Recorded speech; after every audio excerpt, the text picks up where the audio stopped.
बिस्मिल्लाहिर्रहमानिर्रहीम अस्सलाम वालेकुम। उम्मीद है आप लोग सारे ठीक होंगे। जैसा कि आप लोगों को पता है, हम एंटिटी रिलेशनशिप मॉडल के बारे में बात कर रहे थे, डिस्कशन कर रहे थे इसके ऊपर। हमने अभी तक क्या देखा था कि कुछ हमारे पास एंटिटीज़ होते हैं। बेसिकली एंटिटी रिलेशनशिप मॉडल क्या है? एक ब्लूप्रिंट है, एक स्ट्रक्चर है, एक ढांचा है, ठीक है, एक आर्किटेक्चर है, ठीक है।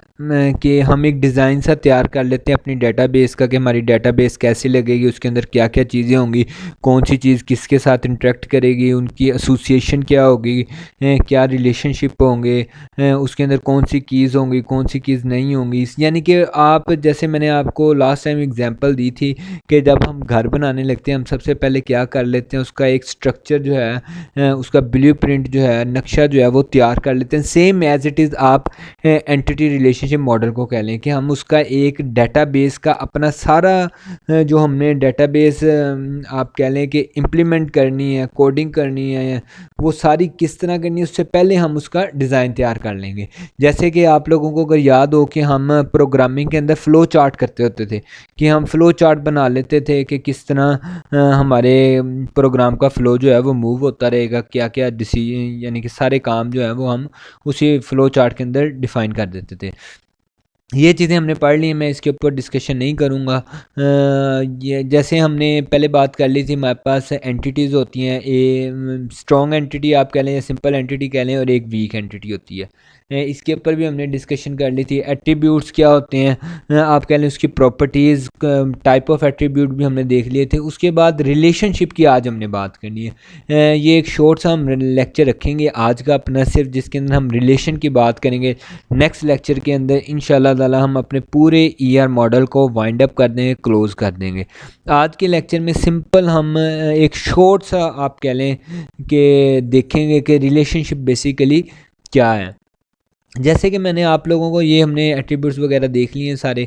अच्छा, ये सबसे पहले आप लोग देख लें रिलेशनशिप की किस तरह हम उसे रिप्रेजेंट करते हैं। डायमंड सिंबल के साथ हम उसे रिलेशनशिप को डिफ़ाइन करते हैं। उसकी रिलेशनशिप टाइप को डिफ़ाइन करने के लिए हम ये डबल आप कह लें डायमंड का साइन जो है वो यूज़ कर लेते हैं। जैसे कि ये आपको पता था, ये हमारे पास एक एंटिटी है, एंटिटी को हम इस तरह डिफ़ाइन करते हैं, ये सारे उसके एट्रीब्यूट हैं। ये भी एक एंटिटी है हमारे पास, और ये उसके मल्टीपल एट्रीब्यूट है। अब देखें यहाँ पे बेसिकली, अब जो हम रिलेशन की बात करने लगे हैं, ठीक है, यहाँ पे रिलेशन बेसिकली होता क्या है, किन के दरमियान होता है, क्या होना चाहिए क्या नहीं। रिलेशन बेसिकली एंटिटीज़ के दरमियान होता है, ठीक है। एक एंटिटी दूसरी एंटिटी के साथ इंटरेक्ट करेगी, एसोसिएशन होगी उनकी कोई ना कोई। आप उन्हें कोई रिलेशन कह देते हैं कि ये एंटिटी, इसका रिलेशन इस एंटिटी के साथ ये वाला है, जो उनसे भी उसका बनता होगा, ठीक है।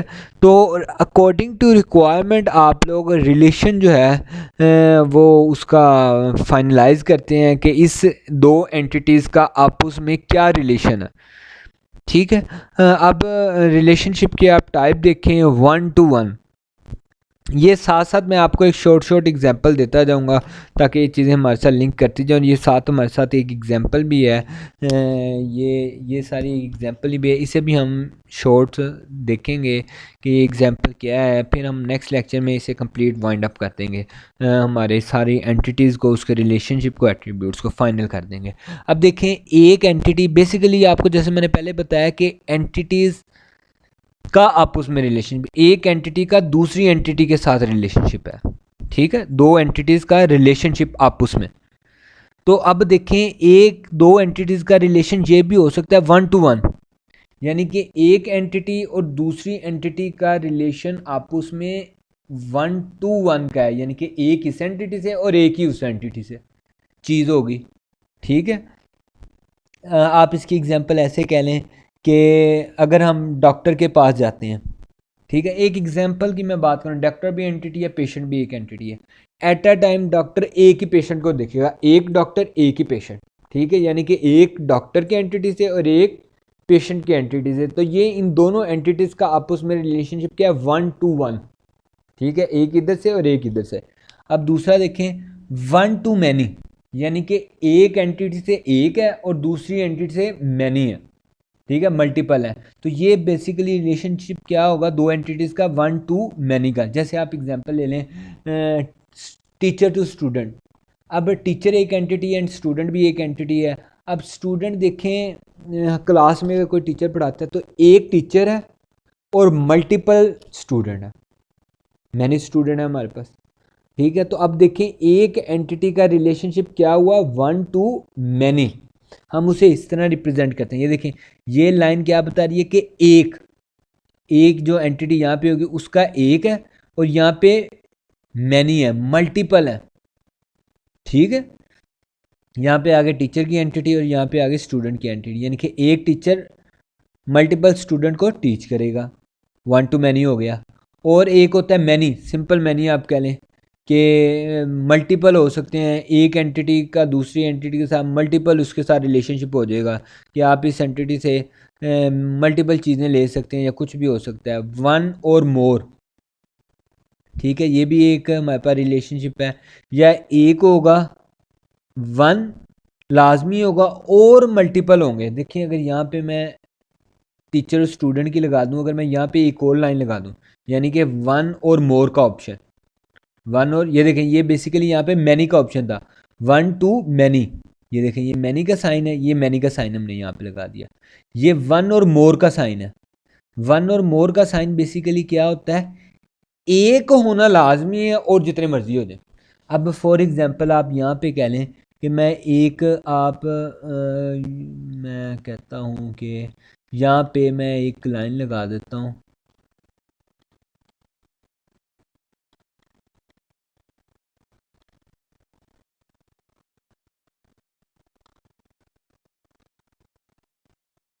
ठीक है, ये वाली एक लाइन लगा दी है मैंने, इसे मैं थोड़ा कलर चेंज कर दूँ ताकि आप लोगों को पता लगे। ये देखिए, अब ये जो मैंने लाइन लगा दी है तो अब ये वाला साइन ही बन गया, यानी कि वन और, यानी कि वन टू, यानी कि इस एंटिटी से एक और दूसरी तरफ वन और मोर। ठीक है, वन और मोर का मतलब क्या है, ज़रा बात ज़रा ध्यान से समझ लीजिएगा। ये कि एक एंटिटी से एक है, वन का तो ये मतलब हो गया। ठीक है, और इस साइन का क्या मतलब हुआ, वन और मोर, यानी कि इस एंटिटी से एक होना लाजमी है और बाकी जितने मर्जी हो जाए। बात समझ आई? इस साइन का क्या मतलब है कि वन और मोर, एक होना लाजमी है और बाकी जितने मर्जी, मिनिमम एक हो, यानी कि आप सिंपल ये लफ्ज़ों में कह लें मिनिमम एक स्टूडेंट हो और बाकी जितने मर्जी हो जाए, 50 हो जाए, 60 हो जाए, 100 हो जाए, वो कोई मसला नहीं। यानी कि जो हमने रिलेशनशिप की बात की थी टीचर टू स्टूडेंट की, अब देखें टीचर एक है लेकिन अगर यहाँ पे कोई स्टूडेंट ही ना आए, कोई स्टूडेंट ही नहीं है क्लास में, तो टीचर क्या करेगा, कुछ भी नहीं। ठीक है, तो एक स्टूडेंट का तो होना लाजमी है, अगर एक स्टूडेंट होगा तो फिर ही कोई ना कुछ होगा। तो वो यहाँ पे उसने कौन सा लगा दिया, वन और मैनी, यानी कि एक होने का इसमें से लाजमी है और बाकी जितने मर्जी हो जाए। और एक है वन एंड ओनली वन, अगर मैं यहाँ पे दो लाइनें लगा दूँ, ये ख़त्म कर दूँ, ठीक है, या यहाँ ये दो लाइनें यहीं पे लगा दूँ, इसको ख़त्म कर दूँ, तो क्या होगा, वन एंड ओनली वन, कि सिर्फ एक होगा, इसके अलावा कोई ऑप्शन नहीं। यहाँ पे देखें क्या था, वन, मिनिमम वन होगा और बाकी जितने मर्जी हो जाए, लेकिन इसका क्या मतलब है, सिर्फ और सिर्फ एक होगा, सिर्फ एक। ओके हो गया। इसी तरह ये है ज़ीरो और वन, ये वाला साइन क्या बताता है, या ज़ीरो होगा या एक होगा। ठीक है, या जिस तरह कंप्यूटर की आप कह लेंगे एग्जांपल में कि आपने ऑपरेटिंग सिस्टम अगर पढ़ा है तो आपको याद होगा कि टू टू उसे क्या कहते थे, two stage process model, two stage process model, उसके अंदर एक रनिंग होती है और एक नॉट रनिंग होती है। ठीक है, या रनिंग होगा या नॉट रनिंग होगा। ठीक है, इसी तरह आप कह लें कि एक या ज़ीरो होगा या एक होगा। आप इसकी एग्जांपल ऐसे कह लें कि एक एंटिटी हमने यहाँ पे बनाई है डीन की, यूनिवर्सिटी की। ठीक है, तो हमने डीन में क्या लिखेंगे, या एक डीन होगा, ठीक है, या कोई भी डीन नहीं होगा। ऐसा नहीं हो सकता दो डीन हो गए, ऐसा हो सकता है कि मे बी डीन जो है वो अभी नहीं आया है, अभी डीन फाइनल नहीं हुआ, तो इस टाइम कोई डीन नहीं है।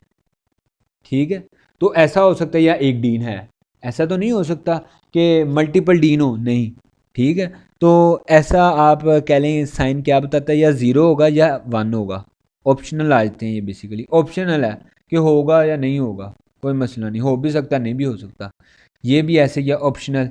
ये मैंडेटरी के खाते में है कि लाजमी एक हो, लाजमी एक हो, ठीक है, ये मैंडेटरी के खाते में। ये भी मैंडेटरी के वन लाजमी हो यहाँ पे।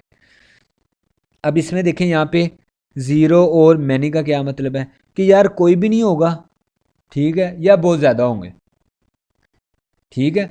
कि फॉर एग्ज़ाम्पल आप यहाँ पे एग्ज़ाम्पल ले लें कि आप लोग कहते हैं प्रोजेक्ट की, ठीक है, एक कंपनी है उसके पास प्रोजेक्ट है। ऐसा भी तो हो सकता है कि उस कंपनी के पास अभी तक कोई प्रोजेक्ट ही नहीं आया। हो सकता है ना कि अब लोग फॉर एग्जांपल कहें लॉकडाउन चल रहा है, उसके पास कोई प्रोजेक्ट ही नहीं है, प्रोजेक्ट एक एंटिटी है, अब उसके पास कोई प्रोजेक्ट नहीं है। लेकिन ऐसा भी हो सकता है कि अब ये लॉकडाउन ख़त्म हो गया, उसके बाद बहुत ज़्यादा प्रोजेक्ट आ गए। तो ज़ीरो और मैनी, कि ज़ीरो भी हो सकता है और मैनी भी हो सकते हैं, ये ऑप्शनल है हमारे पास, क्योंकि जहाँ पे ज़ीरो आ गया वो ऑप्शनल हो जाते हैं कि हो भी सकता है नहीं भी हो सकता, ठीक है। यहाँ पे देखें ज़ीरो और वन, या ज़ीरो होगा या वन होगा, जबकि इसके अंदर क्या है ज़ीरो और मैनी, कि ज़ीरो भी हो सकता है और बहुत ज़्यादा हो सकते हैं। अब ये एग्जाम्पल हम देखेंगे, आपको सारी बातें क्लियर हो जाएंगी। यहाँ पे देखें एंटिटीज़ कितनी है, तीन। कौन कौन सी, कंपनी, एम्प्लॉय और प्रोजेक्ट, ठीक है, तीन एंटिटीज़ हो गई। इसके हमने एट्रीब्यूट वगैरह नहीं लिखे हुए, मल्टीपल एट्रीब्यूट होंगे इसके, लेकिन हमने सिर्फ रिलेशन की बात करनी है, इस वजह से इसके कोई एट्रीब्यूट वगैरह नहीं लिखे गए। अब देखें इस कंपनी का इस एम्प्लॉय के साथ रिलेशनशिप, दो एंटिटी का आपस में रिलेशनशिप, वन टू, ये देखें एक वन यहाँ पे आ गया, ये देखें ये वाली, ठीक है, वन टू, आगे क्या है वन, यहाँ पे ये वाला वन और मोर, ये किसका साइन था, वन वन का, ठीक है। और यहाँ पे कितना है, वन और मोर मैंडेटरी। आप बात को ज़रा समझिएगा कि एक कंपनी हो, मिनिमम एक कंपनी हो, हमारे पास वन आ गई ना, एक कंपनी हो और उस कंपनी के मल्टीपल एम्प्लॉय हो सकते हैं, लेकिन मिनिमम एक एम्प्लॉय तो होना चाहिए ना। ऐसे तो नहीं है एक कंपनी है उसका एक भी एम्प्लॉय नहीं, एक एम्प्लॉय तो होगा, ठीक है, और हो सकता है हज़ार भी हो। ये देखें उसने ये लाइन लगा दी, ये जो लाइन वन और मोर, यानी कि एक हो सकता है और एक से ज़्यादा हो सकते हैं एम्प्लॉय। ऐसा नहीं है कि सिर्फ एक ही होगा, एक भी मिनिमम एक होना चाहिए। आप सिंपल लफ्ज़ों में कह लें मिनिमम एक हो, बाकी जितने मर्जी हो जाए। ये आप देखिए दो एंटिटीज़ का आपस में रिलेशनशिप हो गया कि कौन सा रिलेशनशिप है, वन टू वन और मोर, ठीक है, वन वन ये आ गया, वन टू वन और मोर, उसका रिलेशनशिप है दो एंटिटीज़ का। कि एक कंपनी, ये देखें मिनिमम एक कंपनी तो है ना यार, अगर कंपनी नहीं तो उसके एम्प्लॉय किस चीज़ के हैं, ठीक है, कंपनी होगी तो एम्प्लॉय है, इस वजह से उसने कहा मिनिमम एक होनी लाजमी है, ठीक है। वन कंपनी हो उसके अंदर मल्टीपल एम्प्लॉय हो सकते हैं, लेकिन मिनिमम एक एम्प्लॉय लाजमी होना चाहिए। अब एम्प्लॉय और प्रोजेक्ट का रिलेशनशिप देख लें, या ये कौन सा साइन है कि एक तो होना चाहिए, ठीक है, और मैनी भी होने चाहिए। ये किस चीज़ का साइन है, ज़ीरो और मैनी। देखें अब क्या है बेसिकली दोनों का रिलेशनशिप, एक एम्प्लॉय जो है वो हो सकता है मल्टीपल प्रोजेक्ट को देख रहा हो और हो सकता है वो ना भी किसी प्रोजेक्ट को देख रहा हो। ऐसा हो सकता है ना कि एक employ at a time multiple projects को देख रहा हो और हो सकता है वो किसी प्रोजेक्ट को भी ना देख रहा हो सकता है ना, और हो सकता है कोई प्रोजेक्ट ही ना हो। ये तो हो गया इसका इसके साथ रिलेशनशिप। और एक और सिनेरियो देखें कि ऐसा भी तो हो सकता है कि कोई प्रोजेक्ट ही नहीं है, जबकि अगर प्रोजेक्ट है हमारे पास तो उसे कम अज़ कम एक एम्प्लॉय तो देखेगा, और इसके अलावा और भी बहुत ज़्यादा एम्प्लॉय देख सकते हैं। मीन्स कि एक प्रोजेक्ट है मेरे पास, एक प्रोजेक्ट है वेबसाइट डिज़ाइन करनी है, अब मेरे एम्प्लॉय सॉफ्टवेयर हाउस है, अब उस प्रोजेक्ट को मैंने तीन एम्प्लॉयज़ को कह दिया कि यार आप तीनों जो है इस प्रोजेक्ट को देखें, ठीक है। एक सिनेरियो तो ये है, एक वेबसाइट आई, अब मैंने उसे कहा जी कि मेरे पास एक एम्प्लॉय, अब देखिए एक मेरे पास प्रोजेक्ट आ गया, उस प्रोजेक्ट पे काम करने के लिए कम अज़ कम एक एम्प्लॉय तो चाहिए ही चाहिए। ऐसा तो नहीं प्रोजेक्ट आ गया कोई भी ना उसके ऊपर काम करे, नहीं, एक प्रोजेक्ट आ गया वेबसाइट बनाने का, उसके लिए कम अज़ कम एक एम्प्लॉय तो चाहिए जो उसके ऊपर काम करे। तो ये देखें ये उसका रिलेशनशिप कि मिनिमम एक तो चाहिए और मल्टीपल हो सकते हैं। इसी तरह एम्प्लॉय के पास हो सकता है कोई भी प्रोजेक्ट ना हो सकता है उसके पास मल्टीपल प्रोजेक्ट हो। बेसिकली ये सारा कुछ आपस में रिलेशनशिप है, ठीक है, एक एंटिटी का दूसरी एंटिटी के साथ रिलेशनशिप है। तो ये बेसिकली आप लोगों ने अच्छे तरीके से पढ़ लेना है। नेक्स्ट लेक्चर में हम इसकी कुछ एग्जांपलें देखेंगे कि किस तरह हम यह डायग्राम बनाते हैं और इसके अंदर जनरलाइजेशन क्या है, स्पेशलाइजेशन क्या है। और नेक्स्ट लेक्चर में इंशाल्लाह हम कोशिश करेंगे अपने इस टॉपिक को वाइंड अप कर लें। अगर कोई बात ना समझ आई तो आप लोग मुझसे पूछ सकते हैं। Thank you so much. Allah हाफिज़।